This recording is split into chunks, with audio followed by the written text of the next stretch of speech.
नमस्कार मंडळी. Big boss Marathi 6 हा रियालिटी शो कलर्स मराठी वाहिनीवर येत्या 11 जानेवारीपासून दररोज रात्री 8 ते 11 या वेळेत प्रसारित होणार आहे.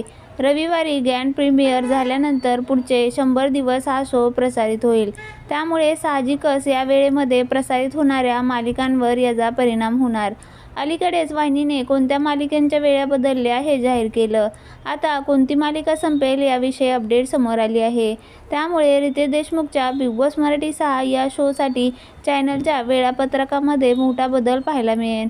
अशोक सराफ यांची मुख्य भूमिका असणारी अशोक मामा ही मालिका प्रेक्षकांचा निरोप घेणार आहे. येत्या 10 जानेवारी रोजी मालिकेचा शेवटचा एपिसोड प्रसारित होईल. म्हणजे आता या मालिकेचे केवळ 2च भाग शिल्लक राहिले. प्रेक्षकांच्या प्रेमाने घडलेली अशोक मामा यांची गोष्ट आली आहे शेवटच्या वळणावर, असं म्हणत मालिकेच्या शेवटच्या भागाचा प्रोमो प्रसारित करण्यात आला.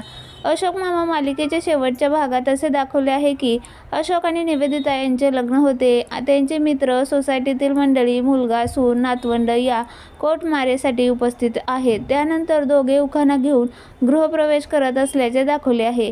एका आनंदी वळणावर ही मालिका प्रेक्षकांचा निरोप घेईल. केवळ अशोक मामा संपते असं नाही, तर इतर मालिकांच्या वेळामध्येही बदल झाला आहे. संध्याकाळी 7 वाजता प्रसारित होणारी इंद्रायणी आता 6:30 वाजता प्रसारित होईल.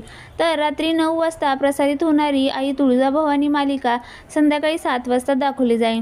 जय जय स्वामी समर्थ ही मालिका आता 7:30 वाजता आणि पिंगा ग पोरी पिंगा रात्री 11 वाजता प्रसारित केली जाईल. मालिकांच्या वेळेत झालेले हे बदल 12 जानेवारी 2026 पासून लागू होणार आहेत.